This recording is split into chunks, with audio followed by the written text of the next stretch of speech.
গত ২৮ ফেব্রুয়ারি থেকে ইরানে চলছে যুক্তরাষ্ট্র ও ইসরায়েলের ভয়াবহ যৌথ হামলায় ধ্বংস হয়েছে ইরানের গুরুত্বপূর্ণ বিভিন্ন শহর ও সামরিক বেসামরিক স্থাপনা। ১২,৩০০-র বেশি লক্ষ্যবস্তুতে আঘাত এনেছে দেশ দুটি। এমনকি হত্যা করা হয়েছে সর্বোচ্চ নেতা খামেনি সহ গুরুত্বপূর্ণ অনেক সামরিক নেতৃত্বকে। তারপরেও একেবারে ধ্বংস করে ফেলা সম্ভব হয়নি প্রচণ্ড শক্তিশালী ইরানকে।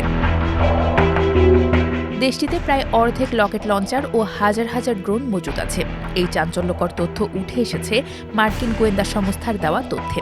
সেই খবরটি প্রচার করেছে CNN। মার্কিন প্রেসিডেন্ট ডোনাল্ড ট্রাম্প অবশ্য দাবি করেছিলেন ইরানের সক্ষমতা উল্লেখযোগ্য হারে কমেছে, কিন্তু তার এই কথার বিপরীতে এলো ভিন্ন তথ্য। দেশটির গোয়েন্দা সূত্র জানিয়েছে ইরানের ড্রোন সক্ষমতার প্রায় ৫০% এখনও টিকে আছে, যার অর্থ তাদের ভাণ্ডারে হাজার হাজার ড্রোন মজুদ আছে। ইরান তাদের ক্ষেপণাস্ত্র ও রকেট লঞ্চারগুলো বিশাল সুড়ঙ্গে লুকিয়ে রেখেছে, ফলে মার্কিন ড্রোন বা স্যাটেলাইট দিয়েও সেগুলোর সঠিক অবস্থান শনাক্ত করা কঠিন হয়ে পড়েছে।